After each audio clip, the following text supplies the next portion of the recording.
Hello everyone, welcome to Study IQ. In this video, I'll be starting a new series. So it's a current affairs crash course from my side for the upcoming Bihar PCSJ, Bihar Judicial Services exam that will take place in the first week of October. So in the next 25 days, I will bring to you one video every day at 10 o'clock sharp in the night, and that will contain the best current affairs of the last 1 year that you need to study.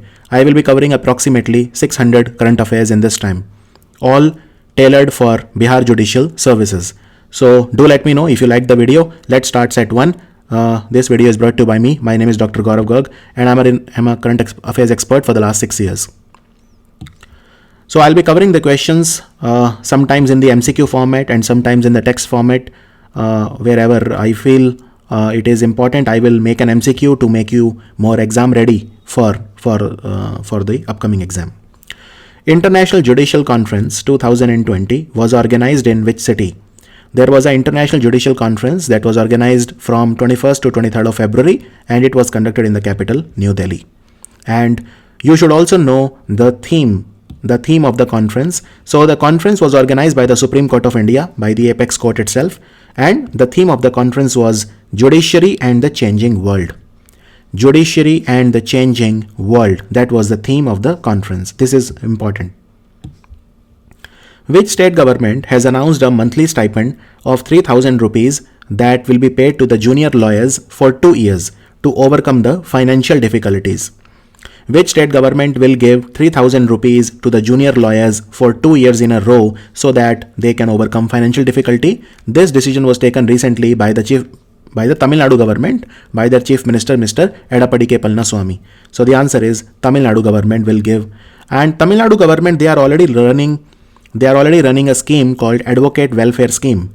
And this scheme is more than 30 years old, whereby if any advocate dies, then the family gets 7 lakh rupees in Tamil Nadu. So they are running this Advocate Welfare Scheme already. Name the Indian Army officer who has won the United Nations Military Gender Advocate of the Year award. So United Nations has something known as the peacekeeping mission, which means we want to have stability in the countries where there is a lot of insurgency, like Congo, Sudan, South Sudan, mostly the African countries. There United Nations sends its troops, and these troops are nothing but a coming together of the troops of various countries. India is one of the largest contributor to the United Nations peacekeeping forces, and one of the brave officers in UN peacekeeping is Indian. Her name is Suman Gawani. Suman Gawani was posted in the India's United Nations mission to South Sudan.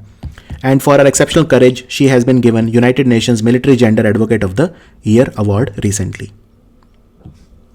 India's first dolphin observatory, it is being built in which state? So it is being built in Bihar. There is something known as Gangetic dolphin. You must have heard about this animal, Gangetic dolphin. 50% of the Gangetic dolphins in India are in Bihar. Now it will be set up in Bhagalpur. This is very important. Bhagalpur is a district in Bihar. In Bhagalpur, we also have Vikramshila Gangetic Dolphin Sanctuary. Vikramshila Gangetic Dolphin Sanctuary on the bank of the holy Ganges. So this observatory is what? What is the meaning of the word observatory? Basically, it's a place from where you can see the dolphins. It's for tourism purposes, right? So this observatory will be 40 feet high. It will be inside the water, but it will be 40 feet high, and it will have transparent glasses. So if you are standing inside, you will be able to see the dolphins from all the 4 sides, right? So it will promote tourism. The judicial officers from the Supreme Court of which country, they were trained at the National Law University in Jodhpur. Recently, as a sign of mutual cooperation in the legal field between India and Nepal. So these were the judicial officers from the Supreme Court of Nepal, right? And they got their training in Rajasthan in the National Law University, which is in Jodhpur. Remember that. Ministry of Shipping, they have issued the draft of Aids to Navigation Bill to replace the 9-year-old Which Act. It's a very rudimentary, almost an obsolete act, but it's still enforced.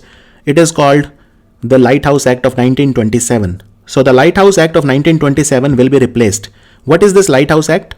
Basically, lighthouse, you know what is a lighthouse, right? It helps in navigation. It provides ample light, especially during the dark, and it propels the ship. Therefore, now there is a new bill that is coming to replace this or supersede this. It is called Aids to Navigation Bill, and the word aids to navigation simply means anything that helps the ship in movement, right? Anything that helps the ship in movement. It could be lighthouses, right? It could be beacons. There are a lot of beacons. They also help the ships to move. So all of these things are called aids to navigation. Even the fog signals, you know. So this is a very old and redundant act. Now it will be replaced by the Aids to Navigation Bill, and the purpose is to have more safe shipping in India. To have more safe shipping. All the modern technologies which will facilitate the maritime navigation will be used. India's first tribal women police battalion has been raised in which state recently? India's first tribal women police battalion. So it has been recently raised in Bihar itself. And it's a very important question. We need people who know the problems of the tribal and know better than the tribal themselves. Now this is a force which is all women force, and the name is Swabhiman Vahini. So Bihar police are calling this force by the name Swabhiman Vahini. And Swabhiman Vahini is the India's first tribal women police battalion raised in Bihar. The Rajya Sabha has passed the Mineral Laws Amendment Bill 2020 to commercialize the mining of which mineral? Again, a very important question. We need to commercialize the mining of coal. So this particular bill was passed for the commercial mining of coal. Now there are two acts that you need to remember. This bill, and I'm talking about the Mineral Laws Amendment Bill 2020, it will replace the Ordinance for the Amendment of Mines and Minerals Development and Regulation Act of 1957 and the Coal Mines Special Provision Act of 2012, that is CMSP Act.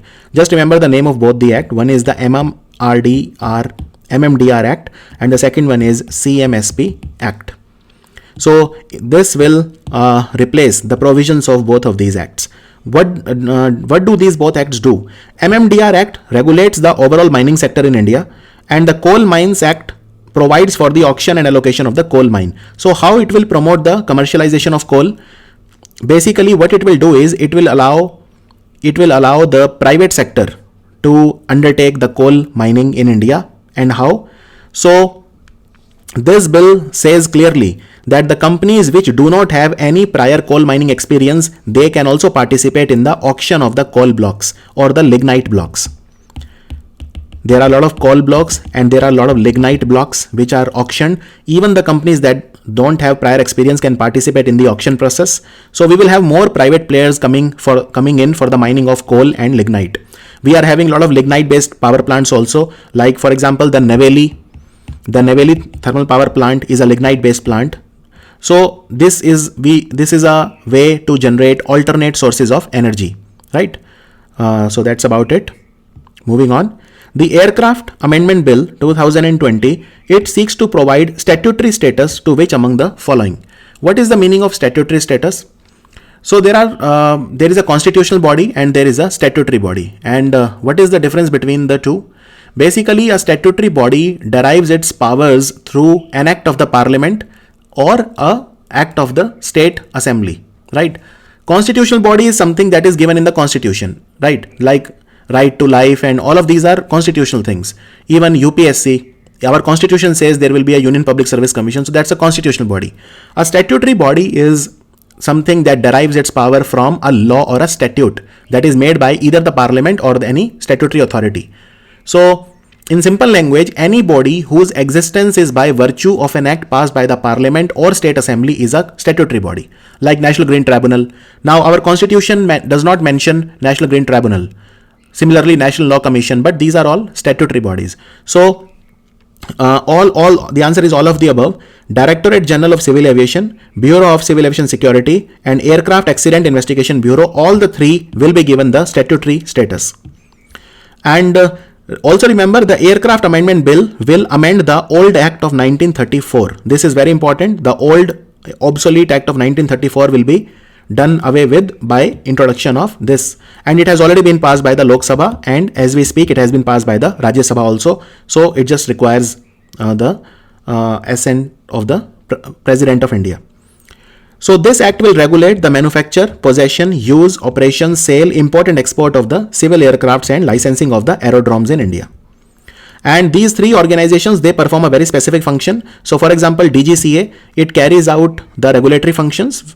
BCAS carries out the Civil Aviation Security, Bureau of Civil Aviation Security, and AIB is about the aircraft accidents and incident. It investigate the same.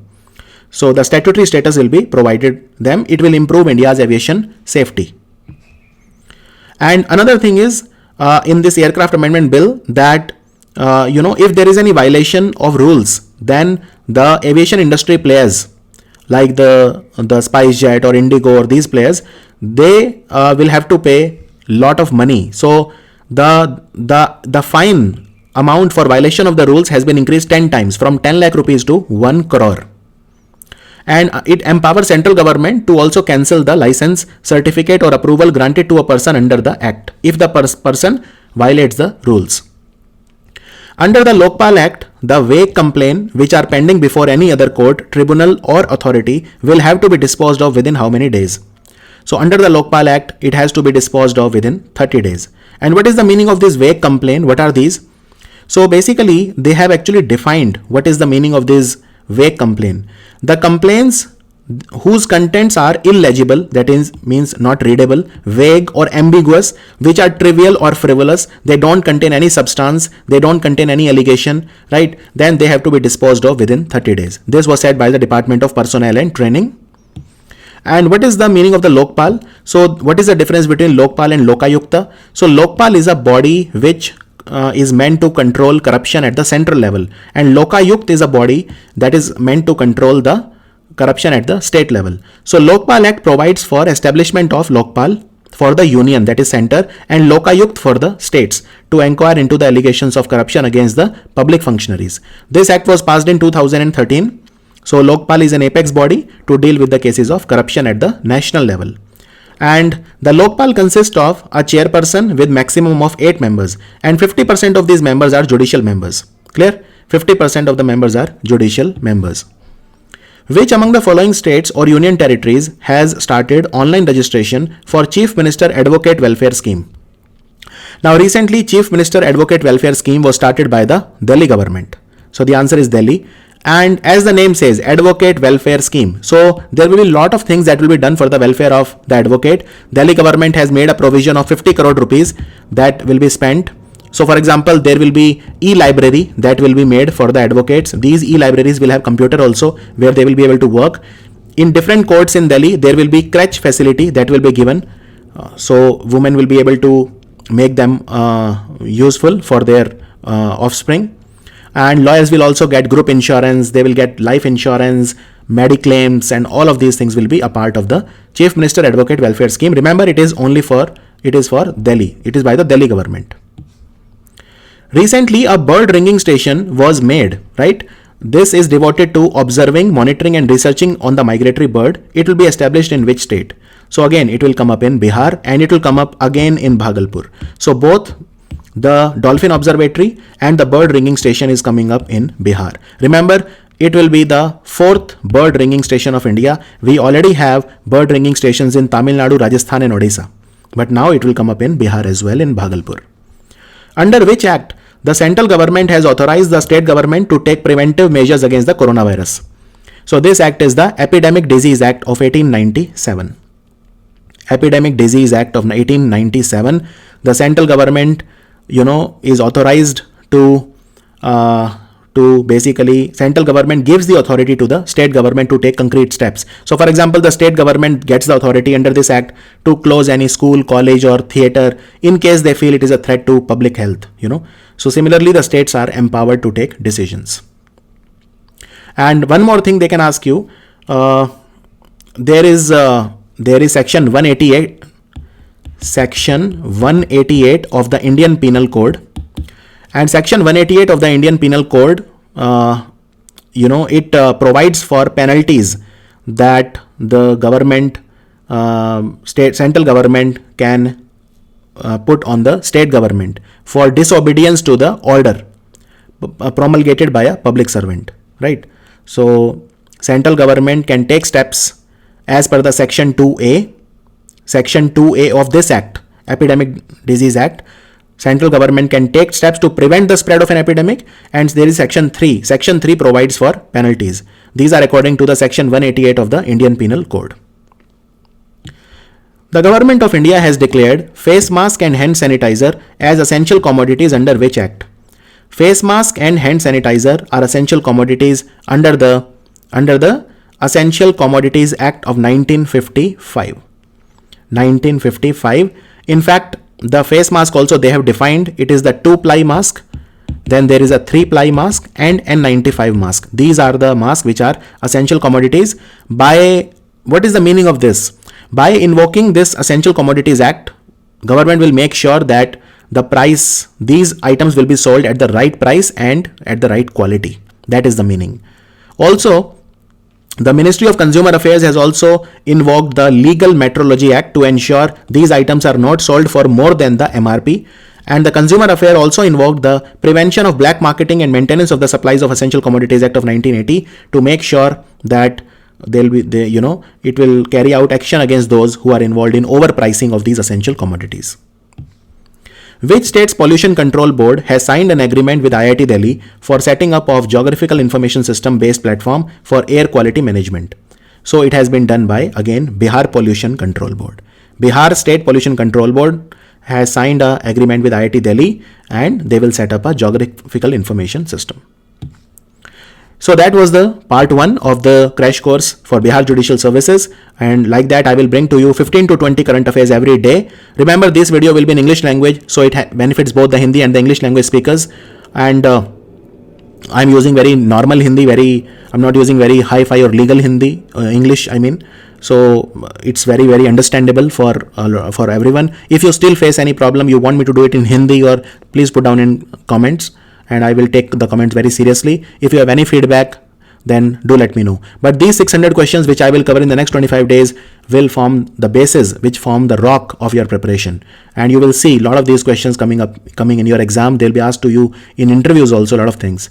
And I'm also very happy to say that we have launched our judiciary course, and you just need to download our mobile app to avail this course. And this course is made by two very, very eminent people. Anuj Garg and Deepti Bansal, both are very senior advocates in Haryana. So do check that out on our mobile app. So with that, I'll see you tomorrow, 10 PM sharp. Take care.